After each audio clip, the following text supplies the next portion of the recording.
बिस्मिल्लाहिर्रहमानिर्रहीम। अस्सलामु अलैकुम।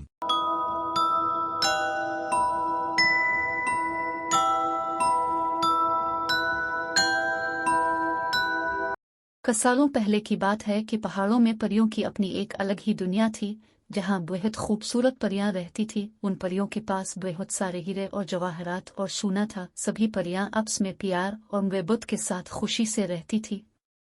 लेकिन एक दिन मकरली नाम के एक गांव में एक जादूगरनी को पता चलता है कि पहाड़ों में बहुत सारा खजाना छुपा है। वो जादूगरनी पहाड़ों में मौजूद खजाने पर हासिल करने का इरादा कर लेती है। एक दिन जादूगरनी अपनी जादुई गाड़ी लेकर पहाड़ों में खजाने की तलाश में निकल जाती है। मीलों का फासला तय करने के बाद रात हो जाती है और वो जादूगरनी आराम करने के लिए एक जगह ठहरती है। थोड़ी दोहरे आराम करने के अब इस जादूगरनी को अपने आसपास किसी के होने का एहसास होता है। जब वो अपने आसपास देखती है तो उसे एक बूढ़ी औरत दिखाई देती है जो कई ही दिनों से भूखी होती है। जादूगरनी इसे अपने पास बुलाती है और कहती है, कौन हो तुम?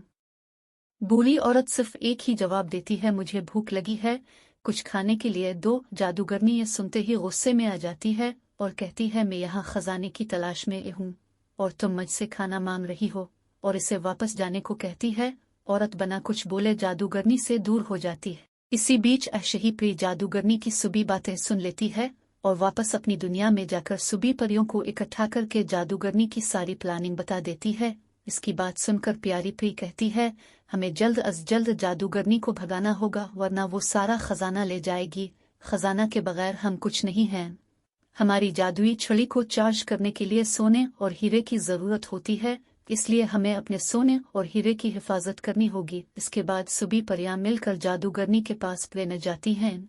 प्यारी प्री गुस्से से कहती है, सुनो, ये हुआ से चली जो, वरना हम तुम्हें जलाकर राख कर देंगे। परियों को देखकर जादूगरनी खनने लगी, मुझे तो पता ही नहीं था कि यहाँ इतनी खूबसूरत परियां रहती हैं। अब मैं तुम सबको अपने साथ ले जाऊंगी और तुम्हारी जादुई छड़ी से ज्यादा ताकतवर हो जाऊंगी। अब शीपी बोलती है और कहती है, तुम्हारा ये ख्वाब कब पूरा नहीं होगा, अब हम तुम्हें अपनी छड़ी की मदद से मजा चखाते हैं। लेकिन इससे पहले कि परी अपनी जादुई छड़ी का इस्तेमाल करती, जादूगरनी अपनी जादू की मदद से परियों को एक बिजली का झटका देती है। इसकी वजह से परियों को बेहद तकलीफ होती है और उनकी छुरियां जमीन पर गिर जाती हैं। इसी मौका का फायदा उठाकर जादूगरनी सभी परियों को लोहे के झाल के अंदर बंद कर देती है और परियों की छुरियां अपने पास रख लेती है। इसके बाद जादूगरनी सारा सोना और हीरे जवाहरात अपनी गाड़ी में रख लेती है और परियों को भी बैठा लेती है। यह सब कुछ बूढ़ी औरत भी देख रही थी। बूढ़ी औरत चुपके से गाड़ी में बैठ जाती है। जादूगरनी अपनी जादुई गाड़ी को हवा में उड़ाकर मकरली गाह पे नचती है। जादूगरनी सभी परियों को अपने घर में कैद कर लेती है। इसके बाद जादूगरनी परियों की जादुई छड़ी को इस्तेमाल करने की कोशिश करती है, लेकिन जादुई छड़ी काम नहीं करती। अचानक इस जादुई छड़ी से आवाज आने लगती है कि इस जादू की छड़ी को इस्तेमाल करने के लिए पहले पासवर्ड दर्ज कीजिए। ये सुनकर जादूगरनी कहने लगती है, ये परियां तो बड़ी चालाक हैं, उन्होंने छड़ी को पासवर्ड लगा रखे हैं। अब जादूगरनी परियों से छड़ी का पासवर्ड पूछती है, लेकिन परियां पासवर्ड बताने से इनकार कर देती हैं। इसी वजह से जादूगरनी उनको बिजली के जोरदार झटके देती है और कुछ दोहरे के लिए घर से बाहर चली जाती है।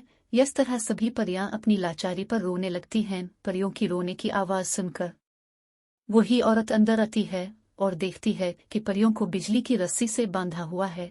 बूढ़ी औरत को देखकर परियां इससे मदद मांगने लगती हैं। बूढ़ी औरत कहती है, तुम फिक्र मत करो, मैं तुम्हारी मदद करूंगी। जब बूढ़ी औरत परियों को आजाद करने के लिए आगे बढ़ती है तो इसे एक जोरदार बिजली का झटका लगता है।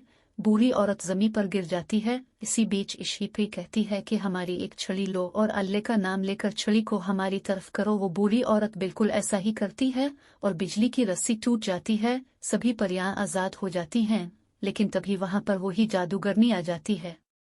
जादूगरनी बूढ़ी औरत और आजाद परियों को देखकर गुस्से से आग बगौला हो जाती है और कहने लगती है, अब मैं तुम सबको जान से मार दूंगी। लेकिन तभी परियां अपनी जादुई छड़ियों को उठाकर जादूगरनी को बोतल में हमेशा के लिए बंद कर देती हैं। परियां बूढ़ी औरत का शुक्रिया अदा करते हुए अपनी छड़ी की मदद से बूढ़ी औरत के लिए एक आलीशान घर, खाने की अलग अलग चीजें और हीरे जवाहरात छोड़कर अपनी परियों की दुनिया में चली जाती हैं।